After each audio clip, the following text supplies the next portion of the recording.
धनखड़ जी ने उपराष्ट्रपति के पद से इस्तीफा दे दिया है। हमारे लिए पढ़ने की प्रक्रिया और बढ़ गई है। उपराष्ट्रपति तो एग्जामिनर पूछेगा ही पूछेगा, राष्ट्रपति से भी पूछेगा।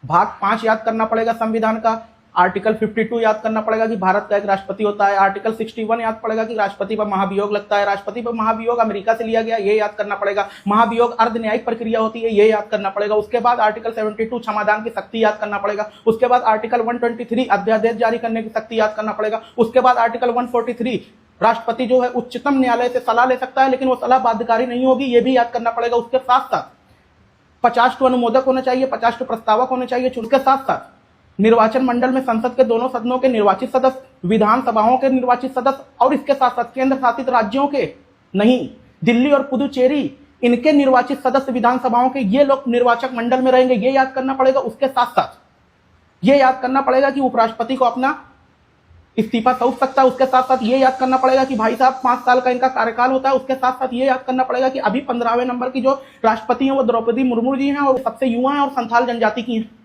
पसीना फेंक दिया है, याद करो।